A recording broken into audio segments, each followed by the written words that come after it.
but we need to get a bunch of cash. They were only taking cash. Flew to Miami, give the cash to him, and we're getting boxes of trophy rooms, like the Nike boxes. All right, welcome to today's podcast. This is my first podcast with my brother Rocky Chen, Rocky H Chen, Rocky Himothy Chen. Yes, sir. That's him. Today I wanted to talk about a few topics. Knowing me and Rocky, we've known each other for how many years? Almost 10 years now. I feel 10 like. years. I was young. Right now I'm 22, I'm 24. 24. I was like 13. You were like 14, 15, something like that when we started doing business. We are both sneaker resellers, and we kind of came up together. And I kind of want to give a little bit of background on you and how we both really started, because back when we started reselling, if we're being honest, it's not like it was today. It's not. We didn't have any of the apps like StockX, Goat, none of that. It was mainly consignment stores and just local resellers. eBay, online stuff, Facebook. We didn't have apps or anything like that. Over the years, as we progressed as resellers, I think we really cultivated how our reselling methods work. And over time, we just kept growing and growing into, I want to say you're a millionaire. I don't like to put that out there. He doesn't like to put it out there, but if you've been reselling for 10 years, just know, just know. So, it's a grind, and I feel like a lot of people think that it's going to be quick. It's not going to be quick. As you can see, It's a grind for sure. 10 years, now we're here. So today I want to talk about a few different topics. First of all, I want you to, give your background on from the start, your reselling methods. I know you don't really do botting. You don't really get pairs for retail, yet you're making so much money reselling, as we both are, from similar methods, I would say. And now you have a store. You've had some pretty big hits with, Michael Jordan's son. What was that, $200,000 come up on the trophy rooms? Yeah, something like that. And he doesn't talk about that. This is the first podcast anyone's going to hear about that. But we're going to talk about how, Rocky made $200,000 in a matter of, how long was that? About a month and a half. About a month. And he didn't get a single pair for retail. You Nope. guys need to know that. So you can't hate on him either. So I'll just let you do your thing. Give them your background. Give them a little bit about your background and how you started and all that. Okay, so I started when I was about 7th grade, like 13, 14. Like Isaac said, back then, like we had no app, so it was mainly like you had to wait in line, and then you would sell it to like Facebook groups. That was like the most prominent kind of buying and selling platform back in the day. I still remember the first pair of shoes that I bought. I bought the DMP pack, the 7s, and that's kind of how I got into shoes. Back then, I was like researching everything I could, like history, prices, basically everything, trying to immerse myself into this niche market. And you were young. Yeah. I mean, you were starting out. I remember you used to tell me you used to take the bus. I used to take the bus like an hour and a half just to do sales, like $20, $30 deals, right? Exactly. I did that like, I want to say 1,000 times, just rinse and repeat. Not a lot of people know this, but like back in the day, I used to buy used shoes, clean them up, and then sell them for like a little bit more. I remember I bought a bulk deal of like Fire Red 3s, some 4s, True Blues, and I just cleaned them up, had my friend repaint it a little bit, and I sold for more. Like it's really a grind. Angelus leather paint, right? Yeah. Yeah, no, I used to do that too. So I mean, it really just shows like you don't come from money. I don't come from money. People don't think that. They think most resellers come from money. I mean, I feel like most resellers do come from money, but I didn't. Like I wasn't even born in the US. Like I came here when I was 4 years old. My family really had to work for everything that we got. And I think that definitely helped me like build a mindset to where it's like, yo, you got to grind for your shit or else somebody else will, you know what I mean? And I think it means so much more once you get to the level that you're at. You know what I mean? Yeah. You probably wouldn't care as much where you're at if you came from money. Exactly. Because you're used to it. And I think about that a lot. I'm like, if I started, like if my parents gave me a bunch of money and they, funded everything I did, and I didn't start from the bottom like you did, cleaning shoes up. I remember I'd paint shoes for 2-3 days to make $30. If I didn't do that, and, I'm here where I'm at today, I probably wouldn't care. But now it means so much more because it's like we both know what it's like to go from the bottom to the top.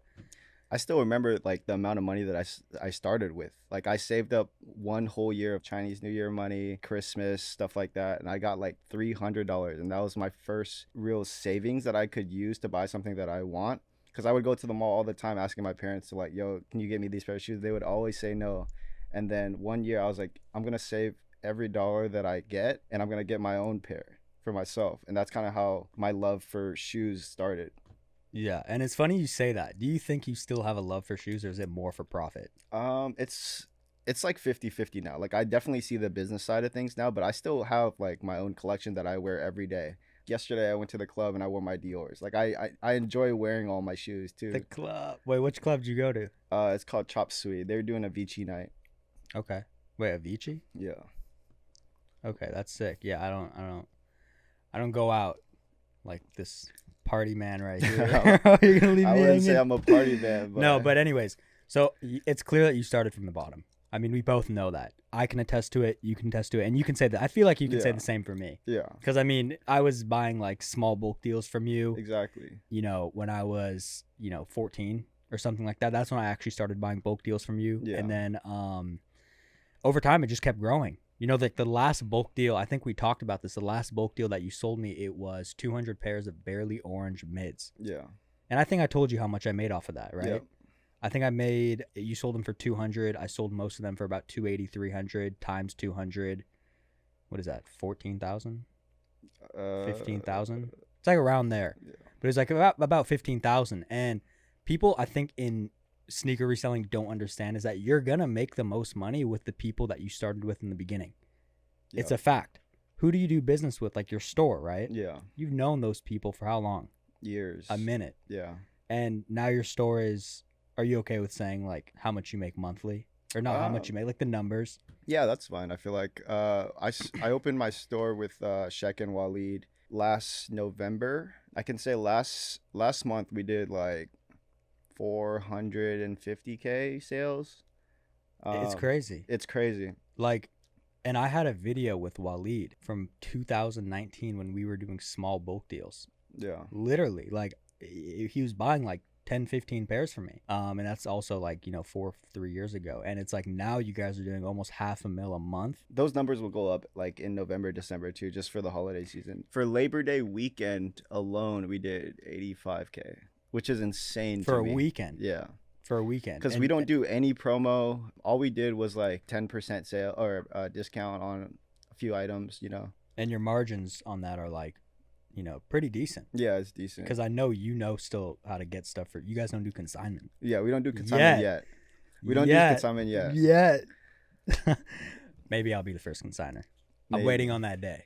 Yes, sir. He told me the other day. He's like, I got some I'm good work- news. I'm He's like, working on he's like, something. I got some good news for you, but don't get your hopes up. I'm not gonna tell you yet. I got to give you 4 days. And I was like, all right, I'll wait 4 days. It's fine. I thought you were gonna tell me some like random stuff. No, I know you've been asking me, so I was trying to put something together for you. And then he hit me with the consignment, and I was like, see what I'm talking about? Relationships. It Exactly. matters, and it's like, I mean, it matters in every single business. And if you don't have them intact and you just fuck everyone over, excuse my language, I know kids watch, but like you're gonna be in the same place Exactly. that you started. You know what I mean? And so that's very important. And so as we were talking about consignment's pretty big. I've been doing it since about 2016. And that's made me, a lot of money. Exactly. Consignment has made I don't think I've spoke about this before. A lot of people don't know this, but consignment back in the day was so crazy. I remember since we didn't have apps like Goat, StockX, stuff like that, like there was no real way to gauge what market was. Yeah. And so locally, it's a completely different market than what consignment shops are able to get. Between like 2016, market was 2 to 3x what I could get locally, Yeah. which is insane. And once I realized that, like I began buying literally every pair I could find locally. And this was before you really got into shoes. So like when you got into shoes, like I feel like 60% of the stock was all gone locally. I don't know about that, Rocky, because I remember I was still cashing out hella people. Yeah. Literally, I was going to people's houses, looking at their shoes for like 3 hours, examining everything, and then I'd buy like 50 out of like 200, and then on those 50 pairs, I'd make an average $100 profit per pair. Yeah. Minimum. We both know that's minimum. That's why when I tell people like I aim for like over 100% margins, like, yeah, cap. I'm like, it's not cap. It's not cap. Like, I just think like most resellers don't understand that it's not cap, and it's like, if you know, you know. Yeah. If you don't, maybe no. You got to know certain methods in order to get those deals and like get those prices. But I'd get like $100 a pair, right? Yeah. Like 16, 17, 50 pairs. That's $5,000 right there, and they'd all sell within a couple of weeks. And I would do multiple of these buyouts. Yeah. So I was making consistently like 5 to 10, 15 sometimes $1,000 a month.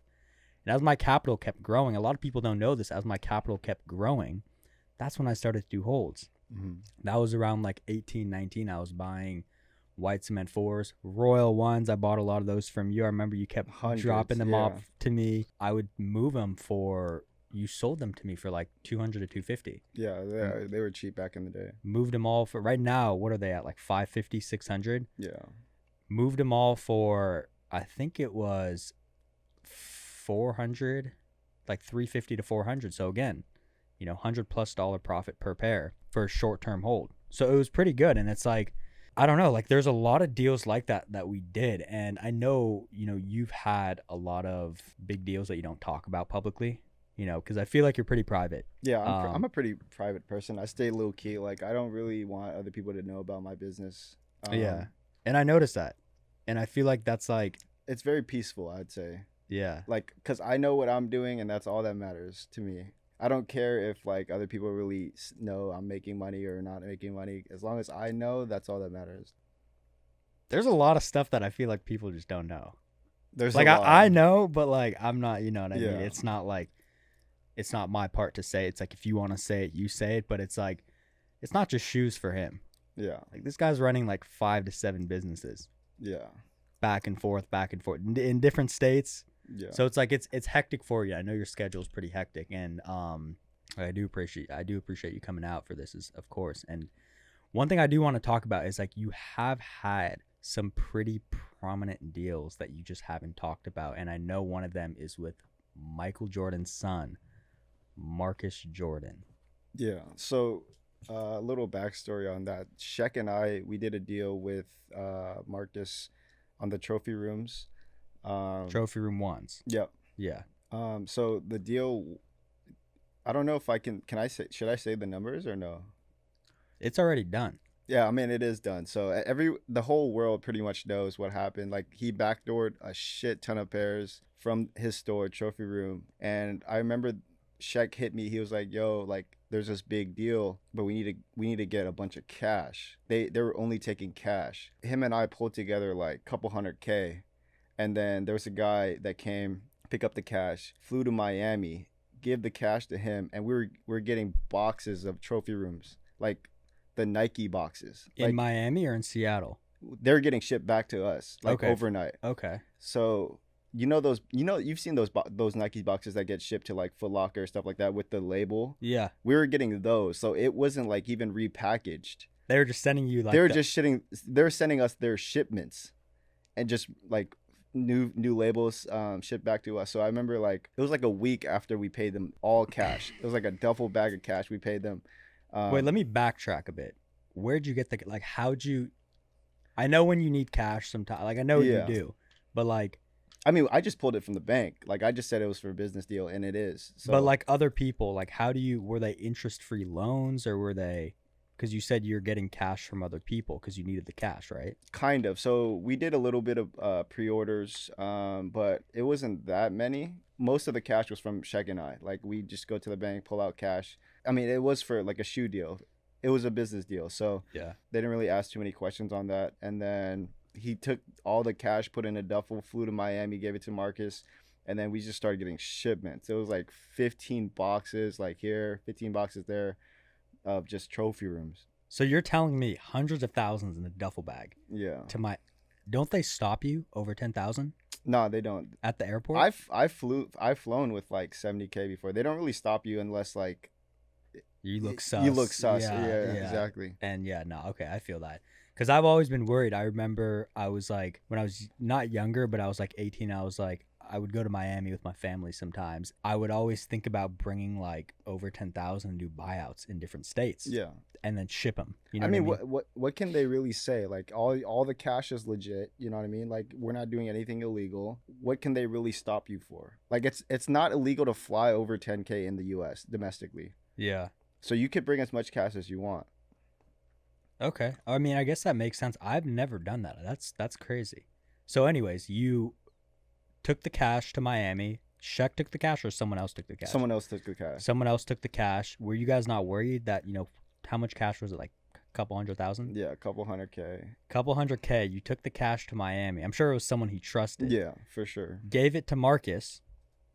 How many? I know other resellers are in this too. There was about 5 people that was directly connected to this plug. And our guy was one of the 5. Okay. And so it was pretty much like these 5 like families that like really got connected to Marcus, and then from there they were selling pre-orders, doing pre-sales, stuff like that, to all of these big name resellers. I mean, if you're getting offered a pair of trophy rooms at half the price of market, well, no, who's wait, saying that no? was market though. How much did you pay per pair? I paid, I think it was 1.4 around there. That was market at the time. No, it was not. Market was like 2.8.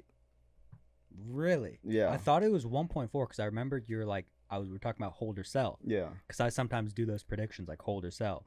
And we were having dinner, and you're like, you think I should move these? I was like, I think you should. Okay. Let me backtrack. So when I paid 1.4, they're on StockX for like 1.8, 1.9. Yeah. That's what you're talking Yeah. about. But a week after that, when people like could not get their pairs, that shit shot up to like 2.5, 2.6, kept going up. Yeah. And that's the thing. I feel like people are gonna, in the comments, they're gonna be like, Rocky got him for. People think Backdoor is retail. Oh no, I haven't paid retail for like years. We don't pay retail for shoes. Yeah, we don't pay retail. If you expect to pay retail for shoes, you're most likely not going to make that much money, because you got to understand, people need to make money too. Exactly. People who pay retail for shoes, they're only getting 1 or 2 pairs, but the money's in the volume. Like, exactly. I don't mind letting my friend eat if I'm eating as well. You know what I mean? Like we're all in this to make money. Like if he makes $10, I make $10, I'm happy with that. If we're moving like 500 units, 1,000 units, it makes sense. Exactly, yeah. He wouldn't sell to me if he wasn't making any money. Exactly. And that's like some of the big deals we've done. I mean, we've done hundreds of thousands, probably close to like 500,000, honestly. Now. And it's like the same situation where keep that relationship alive. Exactly. When you say, so we had that dinner, and I remember you got, how many pairs exactly of trophy rooms you got, just to be a couple hundred? It's been a minute, I'm not gonna lie. I think it was close to like 150. And then Sheck also got. Yeah. So it was like combined like 200, 250? Yeah. And per pair, I know you sold them for like 2,500. Yep. So you made. I think it might have been more than that, actually. It might have been like 300 pairs. Yeah. You check right there. Yeah. Yeah. Okay. So I remember we had that dinner. You said, should I sell them at like 1.8? And I was like, sell them. I think they're going to go down. Right now they went down. Yeah. But back then, I thought they were just going to be stagnant or go down. Yeah. So I was like, sell them. Obviously I was wrong for that. Idiot. If you would have sold them, you wouldn't have made what you made. So thank you for not listening to me. I'm really happy you didn't listen to me.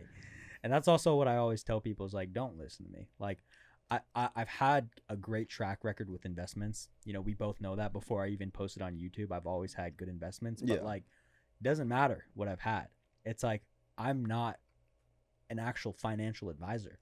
You know what I mean? I may have good predictions, but I also have had not so good predictions. Yeah. You know what I mean? It's not always 100%. And if it was 100%, I'd be a billionaire. You know what I mean? So it's not 100%, and that's how it is with every market. But I'm glad that you held them to like 2.5 or something. Yeah, and they were selling like hotcakes at 2.5 at one point. Because no one could get them. Exactly. Yeah, and you sold them all. Your cut from that was $100,000 in profit. Around there. because you got about 150 pairs. Yeah. You paid 1.4. You sold them for about 2.5. So that's $1,000 profit per pair. Kind of reminds me of my Travis Scott 4 investment. Yeah. That was like, how much was that? That was like $600 profit. That was my best. I thought yeah, exactly. You paid like 400 and then they shot up to like $1,000. 1,000. I remember I was like, in that video, I was like 19. I was like, these are going to hit 1,000. Everyone was like, you're crazy. You're wrong. You're this, you're that. 6 months later, they're 1,000. And it's like, you know, you made a quick 100,000 off that. And there are so many examples where people make hundreds of thousands of dollars. Obviously, not to that extent that you guys did, because you guys made over 250 pairs, 250,000. Yeah. Crazy. You guys made $250,000 in a month. How does that feel? I mean, It's light. It's nothing new to you. it's just a new day. You know what I mean? Like, Just I a new always day. look for new plays, stuff like that. I don't like to put anything out there because, like, I don't really care what anyone else thinks. You're really humble. Like it's been like that for a minute, and like that's Yeah. like a trait I feel like I picked that off, sometime. I mean, I think you're definitely a lot more humble than I am. I feel like I'm pretty humble because I don't really I just give information out, Yeah. but like I still put it out to the internet. So I guess you more so have like a low key type of vibe, which is like interesting, is because like no one really knows what you're doing. It's like with my investments, if I just did investments and didn't tell anyone, it'd be like, same thing that what Yeah. you're doing. You have a store, you have this, you have that, but it's like you just move on with your business and keep going. And I think that's really important, because I feel like too many people get caught up in the wins, Mm-hmm. and they get too excited, too high on that win. It's almost like they get complacent. Yeah. You know what I mean? They don't want to reach for anything more. And I feel like it's good that you looked at that like just another day, and you keep going. Exactly. And I feel like that's really important for like any person that's watching, a reseller, anyone like this. It's like no one cares about your profit you made today. You know what I mean? No one cares. Just keep going. Exactly. Who cares? You know what I mean? You made whatever you made. You keep going. Forget about what you made. You know what I mean? Yeah. It's forgotten, And I think that's really, really important. And I think that I didn't understand that until 2 years ago.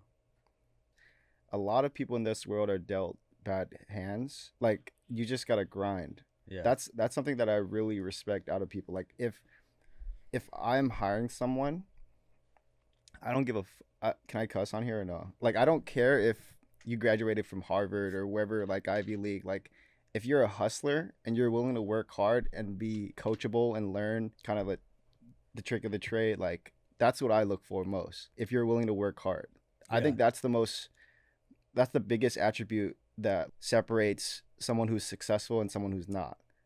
If you're willing to work for it. Yeah. I think that's the most important thing, because you went to college. Tell them about your college experience, because you graduated, with a business degree from University of Washington. Honestly, I haven't used it once. Like, Thank you so much. But I'm not against going to college. Like, I think college is a great experience for people to kind of like figure out their passions, what they want to do, network, meet people. And that's kind of what I got out of college. Like, I didn't get it for necessarily the degree, because I've worked a corp job when I was 18. I worked at Microsoft for a year, and I knew like from that point, that's not what I want to do. I would go in and I would have a manager and I would talk to him and stuff like that. I would get the stuff done. You tried to put me onto that, I remember. I did. Yeah. I remember that day. But that's kind of like how we grew up, though. There's so many societal norms that tell you, like, go to school, like, get good grades, go to college, get a good job. But you're going to be stuck there for, like, the next 40 years till you retire at 65. When you retire at 65 with all this money, like, what can you do? You're old. Exactly. What's fun about that? And I always think about that, and it's like, I'd rather have a lot of money when I'm young and have fun with that, because I'm like, I can do stuff with it. Like, I'm healthy. You know what I mean? Exactly. Than be 70 with billions. Like, I'd rather just like be young with like a couple mil, or even a couple 100,000. I mean, you can do that with a couple, and just like have fun, travel, be with friends, be with great people, rather than being really old. You're coming to the end of your life, and it's like, what's left? Like, what are you gonna do?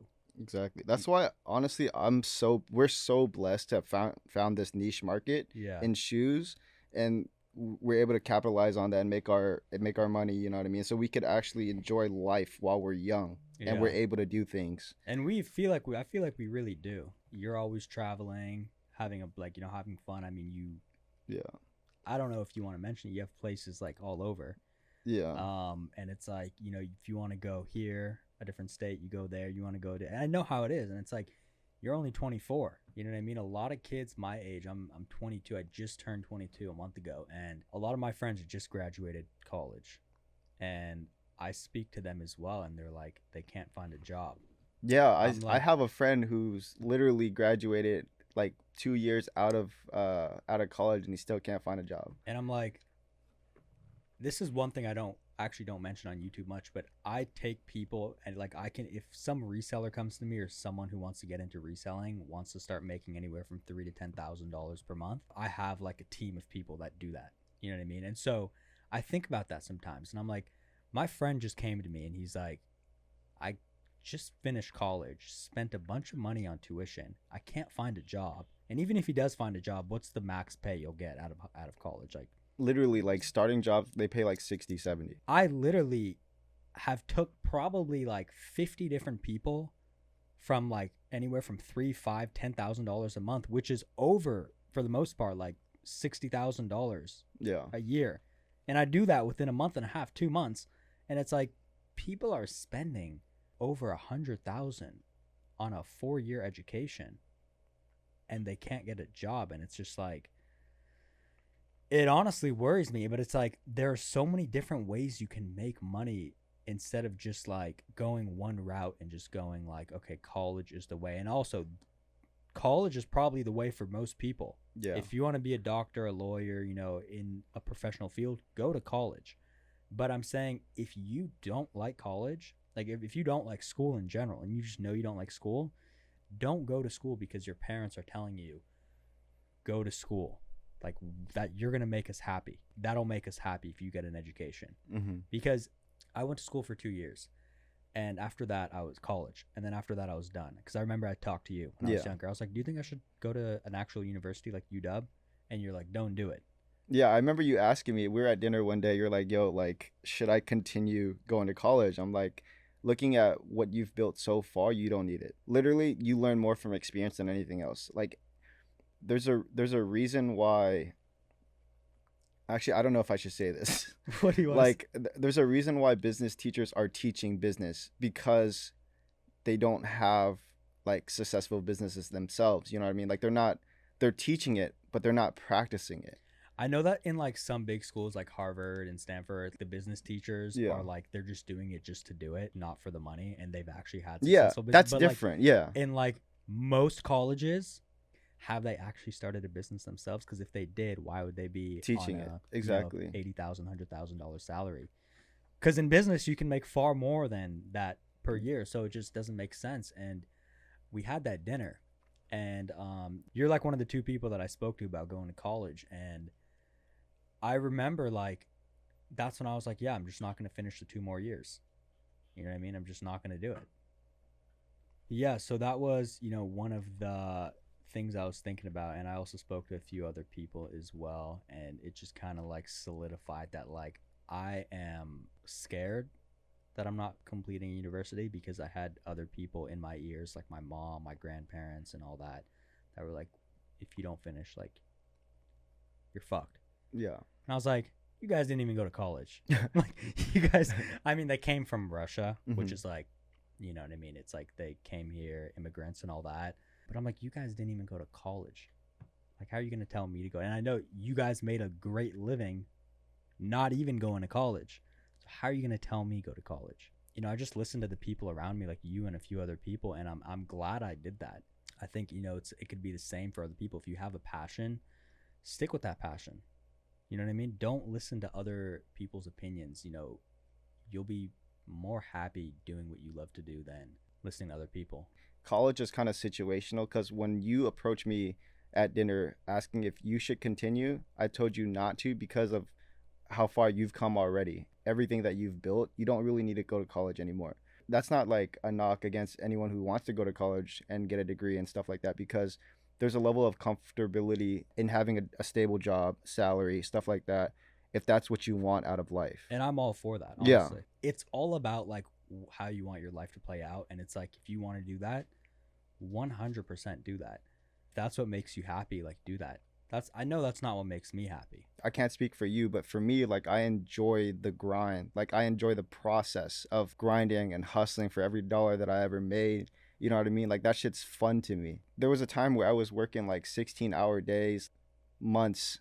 People don't really realize that because I don't like to show people. Yeah. But yeah, People don't understand that it's not like you don't see it on camera, but like for the most part, if you're not having a 9 to 5 and you're trying to make money, most likely you're working a lot more than 9 to 5. yeah. Most of the time, it's more so like the minute you wake up to the second you go to bed. I mean, for me, I'd rather work 16 hours every day for something that I enjoy doing than 8 hours for someone else. You know what I mean? Like, yeah. One thing maybe to talk about as well, to maybe give resellers some sort of inspiration to keep, pushing to higher limits and all that. What would you say has been, your most successful, I guess, thing that's happened to you in reselling? And if you don't want to talk, I mean, if you can talk numbers, like that'd be great. I feel like I'll also talk numbers too, to give these people like, resellers just like inspiration that it can happen. What would you say is your biggest win? well, okay, first off, not my biggest win, but like, I just want to say, if you're just starting off in reselling, definitely reach out to Isaac because he has a really good course about, for starters, on holds and stuff like that. Like, it depends how much money you're starting with, but like, he goes in depth about what shoes you should buy, like rough estimates on profit, stuff like that. It's really like a crash course on this niche market. Thank you so much for that. I never promote it, but I appreciate that. For you though, like, would you say, because I know you've done a lot of big bulk deals, you did that Mocha deal, we had a video on 40 something plus thousand, we were talking the trophy rooms, 200 plus thousand combined. I know you've had a lot more deals that are like, a lot of money, but it's like, what would you say has made those deals so successful other than the fact that you just had money? Because a lot of people think that I have money, I'll make money in reselling. They contact me sometimes. They're like, I have 100,000, flip it, make double it for me, and I'll give you. I'm like, bro, give me 10 million. I probably won't do. I wouldn't even want to do it. Exactly. There's people like with so much money, they'll just throw money at you. But it's really up to like relationships and networking. Like Isaac said, like it's 10 years of meeting people, like having lunch, having dinner, like keeping up with them, like checking in on them, stuff like that.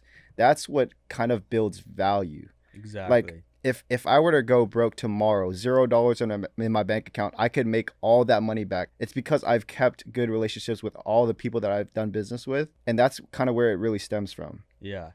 I think that's like most important. People think just because they have money, it gives them some sort of power. Exactly. It doesn't. It doesn't give you any power. It really doesn't. It's like if you're a young reseller right now, like 14, 15, start cultivating those relationships right now, so that in 10 years, both of you guys are both making, like whoever you're making relationships with are both helping each other and making a bunch together. You know what I mean? It's like someone like put a story up and they're like, Rocky and Sneaker Invest, so inspirational, I look up to you. And then the second story he tagged us in was like, now sell me bulk. I don't know if you saw that. And I was like, this kid's like 13. And I'm like thinking in my head, I'm like, bro, like it's all love, but like that's not how it works. Yeah. Like, I don't want to be me. I didn't respond because it's like, I just don't want to be rude or anything, but it's just not how it works.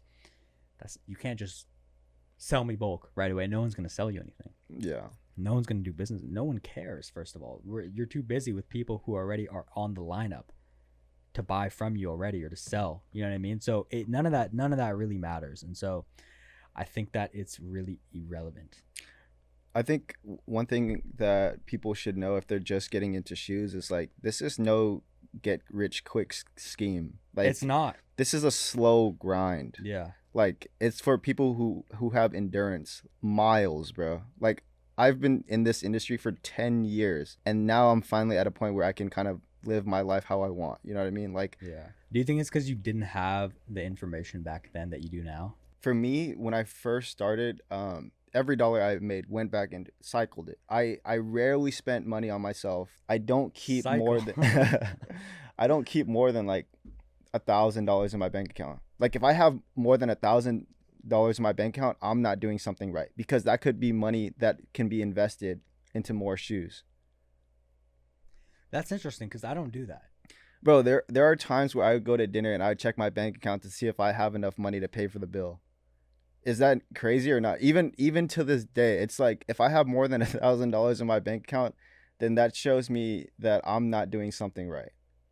I've never done that before. Like back then, maybe I did, but now it's like I keep more capital just in case I have. Like the other day, I was offered 500 pairs of black canvas fours. Mm-hmm. I only bought it. It was for $260, and I know that those are going to go to 400. But I only bought 100. But 500 pairs times 260, that's like 120 something thousand. I don't know how much thousand, but I have capital in those situations because it's like if someone offers me that many pairs, these people, you know how it is. These people don't wait Yeah, they don't more wait. than a day. If you don't send the wire within a day, within 24 hours, next person takes it. It's over with. The way I see it, there's always going to be these type of deals, right? And the reason that I have no more than $1,000 in my bank account is because I've already got one of those deals. You know what I mean? Like people are always going to throw these deals at you, Yeah. and you'll just take them. You know what I mean? And there's going to be a point where you don't have enough money to take these deals, and it's okay because your money's already invested in something else similar. Yeah, I guess I don't know. I feel like because I'm more long term, and I feel like you're more the quick flip with your store and all that. I feel like we have different takes on it. But no, that makes total sense. You're more quick flip. I'm more long term with holds and stuff like that. And that's all right because both way works. Both really do work. And I mean you can make money in reselling with zero money. Literally, this is what you do. This is what you do. You get a credit card. I don't know how old you have to be, but you can get a credit card. It's not that hard. Go to the outlet, buy a bunch of shoes with your credit limit, like as many shoes as you can with your credit limit. I don't know how much it would be, like 1,000, 2,000 when you first start out. Take those shoes within 30 days, try and flip them, make a profit, pay the credit card off. The money that you got from there, like say you bought 1,000 pairs of shoes with your credit card and you sell them all for 1,500 from the Nike outlet. You sell them all, you pay the credit card off, and now you have $500 in profit. You can make money selling shoes with no money. It's like there are many different ways to do it. But one thing I will say is I do think botting is dead. Uh, I know you dabble in it a bit, but it's dead. I I would- lost. Okay, I'm only saying that because I lost. I bought a bot for 5,600. I almost lost the key because I forgot to renew it, and now guess how much it's worth? It was worth 5,600. Guess how much it's worth now? there's a difference between saying botting is dead versus It's worth $50. It's worth $50, Rocky. there's right ways and wrong ways of doing everything, right? So like for botting, like it still works to today, but you have to structure the deal to where you minimize risk, right? So like I have 3 bot runners. For me, I don't own any of the bots. I don't pay for any of the proxies, none of that. I pay for every successful hit. And then when the shoe lands, we split the profit. Oh, okay, yeah, that makes sense. So in that regard, like there's really no risk for me. I just put up the capital to buy the shoes, and then I split profit with my runners who actually bought and own the bot and buy the proxies and do all this. I will say it's only worth it if you're doing it in volume, because a lot of the times we're botting general releases, and people Yeah. don't realize this, but general releases are a cash cow. The margins might be low, but there's so much volume because it's so easy to get. Okay, because you're getting hundreds and hundreds. Yeah, $20 a like pair. thousands. Okay, that makes sense. Yeah, I guess. Okay, I've done that before, but I got like 2 pairs, and that was like 2 years ago. Yeah. But like for me personally, like I'd rather have control on what I get, and I feel like that's why people who pay resell for shoes and resell it for more typically make the most money, because with botting and retail drops, you can only do that like once a week. Mm-hmm. And if you don't hit that 1 week, you don't make any money. Mm-hmm. Whereas with buying for resale, you can buy 7 days of the week, 24/7. There's 100 different marketplaces. One I actually just exposed, Sneaker Dunk. People got mad at me for that. but you know, it is what it is. Yeah. I want everyone to eat, and people are trying to gatekeep that. We're Mhm. not gatekeeping that. You can get shoes for cheap off Sneaker Dunk, Facebook, OfferUp, Mercari, eBay. There's a bunch of different methods on doing it. So, you know, like what we do when we train people, and you make more money buying for resale and reselling it for more because the sky's the limit. Every single person has at least one shoe that they'll sell to you for over retail. And if you can find a secondary marketplace where you can sell that for a higher price, then you can pay resale 24/7 and make big margins every single day. Does it make sense? Yeah. Like, you know this. Why do people even go for retail? I feel like now. I feel like, yes, you can go, like you said, but like if you really want to make over $100,000 a year reselling, unless you're a top tier botter and like you get all the stock, which I feel like hasn't been happening lately. Yeah.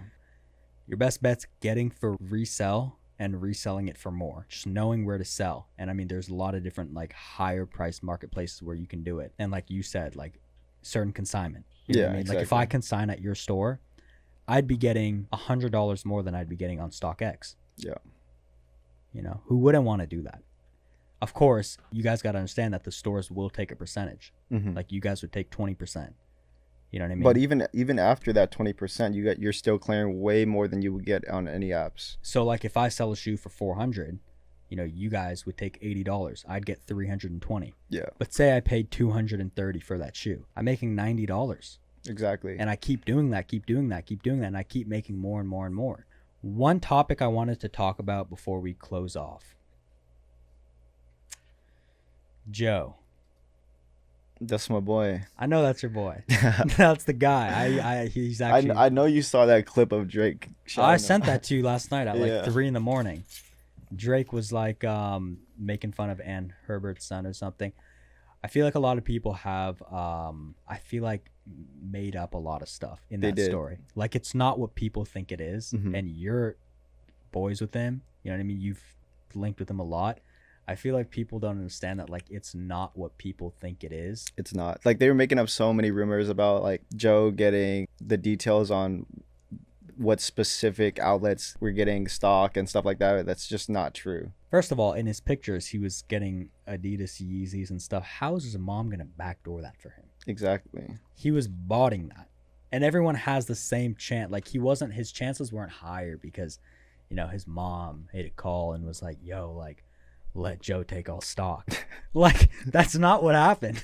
And it's like I feel like people misconstructed that story. And what do you have anything you want to say about that? I mean, Joe's a businessman, like through and through. Just like anyone else. Exactly. He built his brand from the ground up. He found ways, just like Isaac and I, like. And we're not hurting other people's chances of getting the shoe. Yeah. Maybe he was, because he was getting it for retail with botting. But like, it's not like he was like, I mean, anyone can bot. Anyone can bot. Yeah. Put in the time and the work, you can bot. Exactly. Like you can buy bots. You can buy any bot on the resale market and put in the work to learn how to use it and stuff like that. I mean, yeah, Joe's just a grinder, bro. Like Yeah. he put in the work to build himself to what he is. I have a lot of respect for Joe. And I honestly did too when he was running his whole thing, you know, all the stuff, like the bricks and all that. And I feel like it'd be dope to get him on a podcast to really, you know, hear his side of the story, because I feel like people were very quick to judge when all that came out, and people still think that, you know, he's a bad person, and I don't think. Yeah, there's a lot of misconceptions it's about not Joe. even close to, and it's like, don't believe everything you see on the internet. It's facts. Yeah. Because most of it is people are they need clicks and views to make money. You know what I mean? So they'll say anything. They will say anything. And so that's really what it was. One thing I do want to touch on, just, you know, before we end, is that the biggest thing people say about resellers is we hurt their chances to get shoes. We are the problem.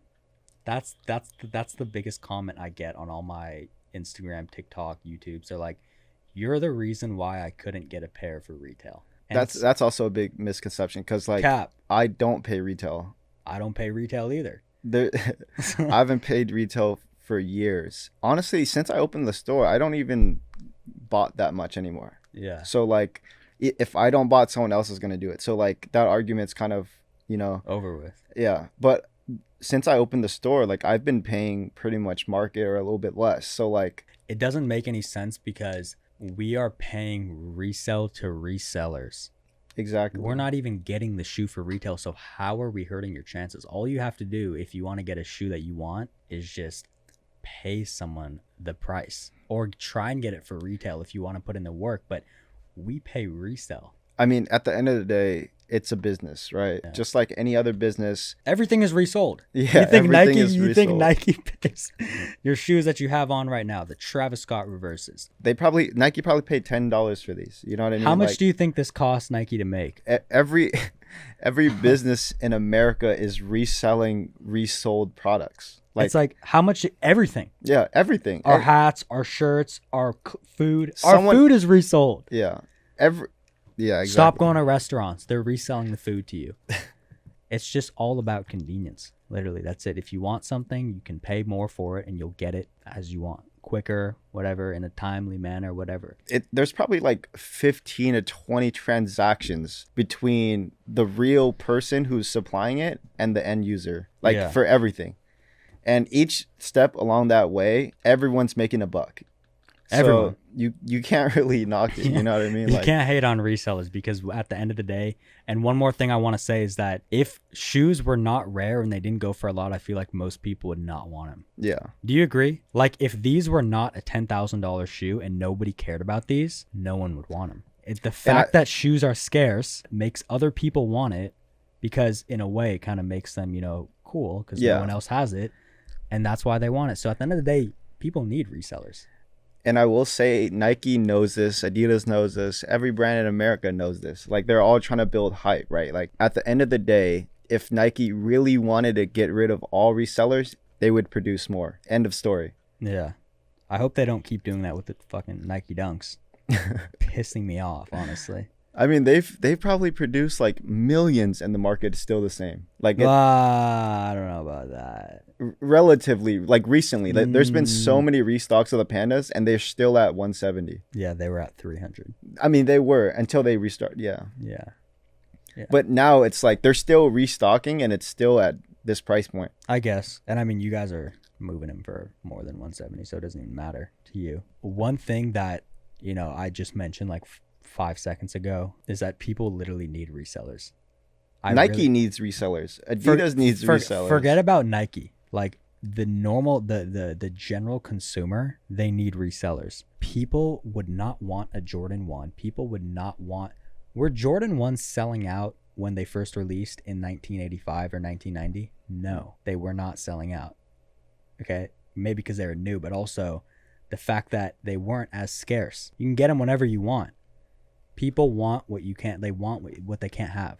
It's simple as that. I'm gonna be honest. Like if I'm being honest, when Air Forces sat at malls, I'd buy like one every 3 years.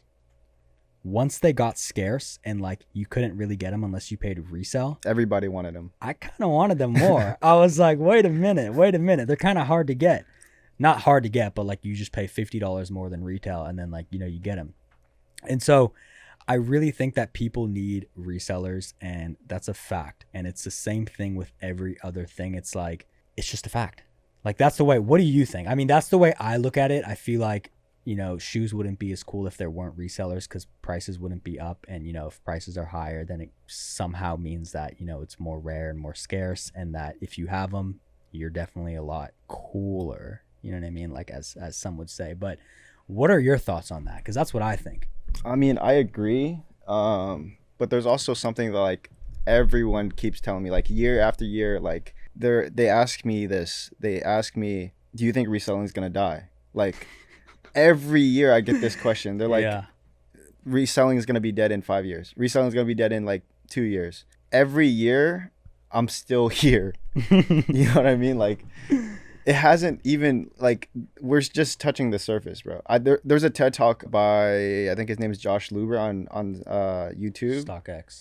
StockX. Yeah. This is a multi-billion-dollar market, and it's only going up. Yeah. There's articles, I forget who, what platform, but they're like predicting in 2030 that it's gonna be like a 20 billion, 30, I think it was $30 billion market. Yeah. So to all the people that say reselling is dead, like It's gonna keep growing, so you better get in while Exactly. you can. You better get it. Like, I hope people get in while they can, and actually educate themselves quickly before it gets too big, and then it's gonna actually be too hard to immerse yourself in the business. So it's gonna keep growing. It's not dying. It's nowhere near. No, and it's a good thing because gonna have more fun in the business. Enjoy it some more, and just keep doing what I'm doing because it's fun. It's a fun job. Exactly. And I enjoy it. Do you enjoy it? I enjoy it. Yeah.